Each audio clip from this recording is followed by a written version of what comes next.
இல்லடா ரொம்ப சந்தோஷமா இருக்கு. நம்ம நெறைய படத்துக்கு இங்க வந்திருக்கோம். இது ரொம்ப ஸ்பெஷல். ஆ ஃபர்ஸ்ட்டு இது மாதிரி ராம் சார் கிட்ட இருந்து ஃபோன் வருது. இந்த மாரி படம் பண்றோம். You are doing a protagonist in my movie அப்படின்னு ஒரு ஆக்சென்ட்டோட சொன்னாரு. அது மாரி லைஃப்ல பயந்தது எதுவுமே கிடையவே கிடையாது.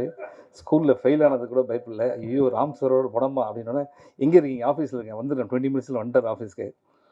இப்ப என்ன பண்றதுன்னு யோசிச்சுட்டே இருக்கேன். டக்குன்னு லேப்டாப் ஓப்பன் பண்ணி, சார் இப்போ ஒரு படம் பண்ணிட்டு இருக்கேன். இந்த படத்துல 2 சீன் பாருங்க அப்படின்னு. நானே இந்த படத்த எப்புட்றா இவர்கிட்ட எஸ்கேப் ஆகுதுன்னு யோசிச்சுட்டு இருக்கேன். அப்ப படத்த போட்டா சூரி வந்து தலை கீழ தொங்கிட்டு 30 தடவ இப்படி சுத்திட்டு இருக்காரு. 30 தடவ அப்படி சுத்திட்டு இருக்காரு. தண்ணி மூஞ்சில தெளிக்கிறாங்க.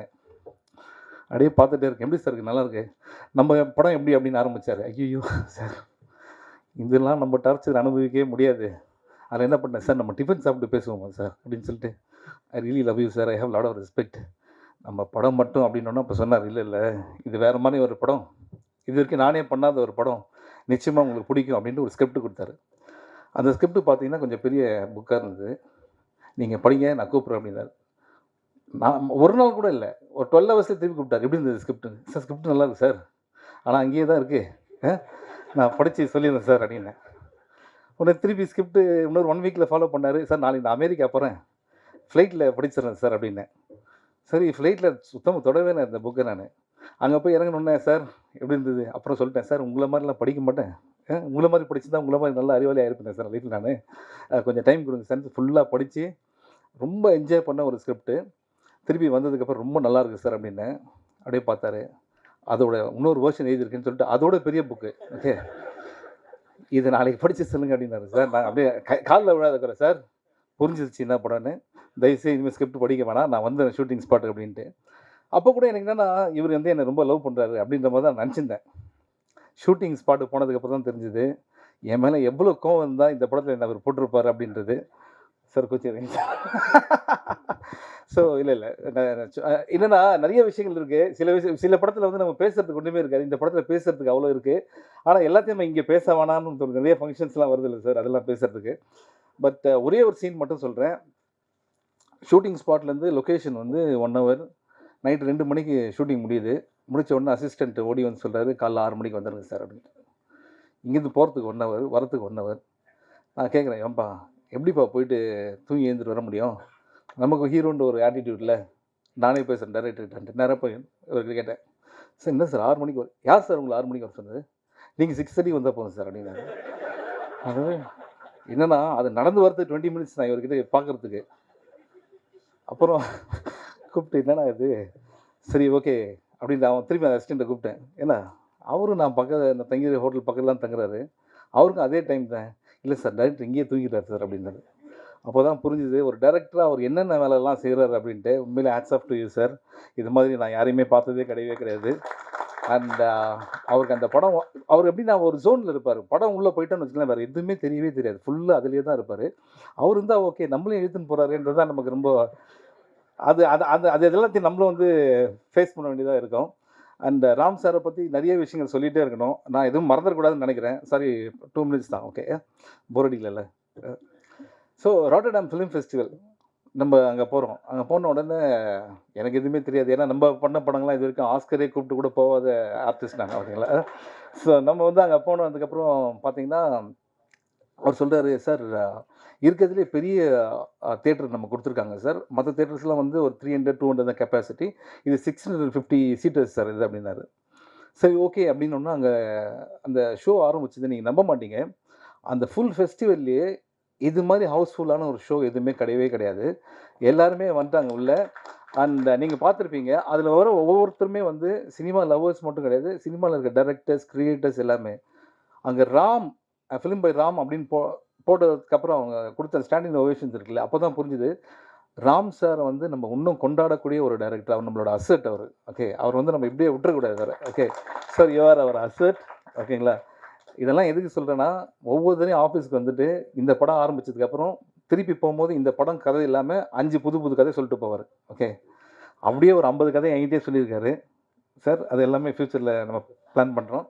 அண்ட் உண்மையிலேயே இன்னும் நெறைய விஷயங்கள் இருக்கு. ஒரு சீன் இப்ப தான் சொல்லியிருந்தேன். மரத்துல நான் இருக்க மாதிரி ஒரு சீனு. என்ன எந்த அளவுக்கு லவ் பண்றாருன்னா, மரத்தில் ஏறி அந்த மரத்திலே தங்குன்ட்டு 6 நாள் விட்டுட்டு போயிட்டாங்க. ஓகே. தண்ணியிலேருந்து எல்லாமே அங்கே ஆக்சுவலாக என் பக்கத்தில் இருந்து 2 குரங்குங்க தான் அங்கே. ஓகே. அப்போ தான் நம்ம தெரிஞ்சுது எவ்வளோ லவ் பண்ணுறாரு ராம் சார் அப்படின்ட்டு. அண்ட் இது மாதிரி நிறைய விஷயங்கள் இருக்குது. இன்றைக்கி பேசல நான். இன்னும் ஆடியோ லான்ச்லாம் இருக்குன்னு சொல்கிறாங்க. அன்றைக்கி இருக்குது. அதுக்கப்புறம் நானும் அவரும் லைஃப்பில் மீட் பண்ணுறோமான்றதே டவுட்டே எனக்கு இருக்குது. ஓகேங்களா? அந்த அந்த அந்த அளவுக்கு நிறைய விஷயம் இருக்குது. பட் மேடையில் இருக்க எல்லாரையும் நான் வந்து சொல்லிடுறேன். Thank you Krishnankudi sir for your support. நீங்கள் இல்லைனா இந்த படம் வந்து ஆரம்பிச்சிருக்க முடியாது. Thank you so much. அண்ட் முக்கியமாக அவனை thank Pradeep Milroy and brother எங்கே இருக்கீங்க? ஆமாம், எல்லாத்தையும் பண்ணிட்டு அமைதியாக இருக்காங்க. கடவுள் உங்களை கரெக்டான இடத்துல வச்சுருக்காரு. நீங்கள் செலக்ட் பண்ணுற மூவிஸ்லாம் ஃபண்டாஸ்டிக்காக இருக்குது. Need your support always. And Bala sir என்னுடைய நண்பர். அண்ட் சுரேஷ் காமாட்சி சார் வந்து எப்படின்னா, இந்த படம் ரொம்ப நல்லா வரணும் அப்படின்னு சொல்லிட்டு நிறைய பேர் ஆசைப்படுறாங்க. அதில் அவரும் ஒருத்தர். எங்கள் ஷூட்டிங் ஸ்பாட் வந்து இந்த படம் சூப்பராக வரும்னு நம்பிக்கை கொடுத்தவர். ராம் சார் அவ்வளோ லவ் பண்ணுறவர். And Santhosh fantastic job. ஏன்னா இவன் மூலிமா தான் இவர் தெரியும். அண்ட் இவன் இந்த படத்தில் ஒரு பார்ட்டு தான். இன்றைக்கி கிளியராக சொல்லிடுறேன் நான். அண்ட் இது one of your best album. I think very lucky Ram சாரோட இந்த மாதிரி படத்தில் அசோசியேட் ஆகிறது. அண்ட் மதன் கார்கி சார் 1000 பாட்டு பண்ணியிருக்கீங்க. நீங்கள் எவ்வளோ பாட்டு எழுதாலும் என் படத்தில் தான் அந்த 1000th சாங் வருது பார்த்தீங்களா? அதுதான் வந்து இல்லை ஆஸ் அ கவிஞராக சொல்கிறேன். நானும் கவிதை எழுதுறேன்ல, அதனால சொல்கிறேன். I can understand your feeling. And Arun Viswa well wisher. And Mari Selvaraj sir எப்படின்னா, இது மாதிரி ராம் சாரை லவ் பண்ணுறவங்க வீட்டில் கூட லவ் பண்ணுவாங்களான்னு தெரியல. அந்தளவுக்கு இவர் வந்து லவ் அண்ட் ரெஸ்பெக்ட் வச்சுருக்காரு. அவரோட பர்த்டே ஃபங்க்ஷனுக்கு கூட அப்படி ஆர்கனைஸ் பண்ணுவாரோன்னு தெரியல. ஃபாலோ இப்போ வந்துருங்க அப்படின்ட்டு. The love for Ram sir இருக்குல்ல, அது வந்து ட்ரூலி அமேசிங். அண்ட் நீங்கள் இன்னும் நிறைய படங்கள் பண்ணோம். இது அப்புறம் பேசலாம். இன்சைட் ஜோக்ஸ் இது. அப்புறம் சித்தார்த் என்னென்னா, நான் ரேடியோ மிர்ச்சியில் வந்து ஆர்ஜேவாக இருக்கும்போது அவரை நான் இன்டர்வியூ பண்ணியிருந்தேன். அப்போ தான் பாய்ஸ் படம் நடிச்சிட்ருக்காரு. அப்போ நான் வந்து அங்கே இருக்க எல்லாருக்கிட்டே சொல்கிறேன், யார் தெரியுமா இவர்? இப்போ தெரியாது, இன்னும் கொஞ்ச நாள் இவர் யார், இந்த இண்டஸ்ட்ரியை ஒரு கலக்க போகிறாரு அப்படின்னு சொல்லியிருந்தேன். உண்மையிலேயே அதே மாதிரி வந்து நம்ம இண்டஸ்ட்ரி மட்டும் இல்லை, ஹிந்தி தெலுங்கு எல்லா இடத்துலையும் கலக்கிற ஒரு artist. Tremendously talented. And I'm so happy. அன்றைக்கி நான் இன்டர்வியூ பண்ண சித்தார்த் இன்றைக்கி என் படத்தில் ஒரு பாட்டு பாடியிருக்காரு அப்படின்னும்போது ரொம்ப happy. Siddharth still long way to go. இதெல்லாம் மேடையில் பேசுகிறோம், தனியாக பேசுகிறோம், ரொம்ப அசிங்கமாக பேசிப்போம். ஓகேங்களா? அண்ட் ஒருவேளை நான் யாருன்னா மறந்துருந்தா, மெயினாக நான் இன்றைக்கி வந்ததே என்னென்னா மிஸ்கின் சார் ஸ்பீச்சை கேட்குறது தான் நான் வந்திருக்கேன். என்னோடய படம் கூட நான் மறந்துட்டேன். But big fan of your sir. And sir அதாவது தொண்டையில் அடிபட்டு இன்றைக்கி எப்படி இருக்க போகுதுன்னு மட்டும் பாருங்கள். And Grace Antony very very talented artist, very natural performer. And Ram sir வந்து ஒரு ஆர்டிஸ்ட்டை செலக்ட் பண்ணுறாருன்னா உண்மையிலேயே அவங்களை வந்து ரொம்ப பிடிச்சி தான், அவங்களோட பெர்ஃபார்மன்ஸ் தெரிஞ்சு தான் பண்ணியிருப்பார். ரொம்ப நல்லா பண்ணியிருந்தீங்க மேடம். அண்ட் அந்த ஃபெஸ்டிவலில் அவங்க சொன்ன ஒவ்வொரு கமெண்ட்ஸுமே வந்து மனசார தான் சொன்னாங்க.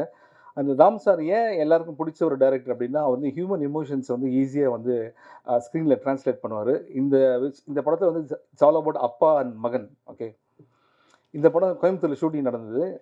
ராம் சாரோட அப்பா இது அவர் ஒரு 4 ஃப்ரெண்ட்ஸை கூப்பிட்டு வர்றாரு ஷூட்டிங்க்கு. என்னென்னா, என் பையன் படம் பாருங்கள் அப்படின்ட்டு. அன்றைக்கி தான் தெரிஞ்சது எவ்வளோ லவ். அப்பாவோட லவ் மட்டும் சொல்லவே முடியாது. ஏன்னா அம்மா வந்து ஈஸியாக எக்ஸ்ப்ரெஸ் பண்ணிவிடுவாங்க. அது வந்து ஒரு பையன் வளர வளர தான் அப்பாவோட லவ் தெரியும். ஸோ அன்றைக்கி நான் உங்கள் வீட்லேயும் அந்த லவ் பார்த்தேன் சார் நான். And it's based on 1000 true stories இந்த படம். இன்னும் நிறைய விஷயங்கள் இருக்குது, பேசுறது அப்புறம் பேசிப்போம். Okay, thank you so much. Thank you.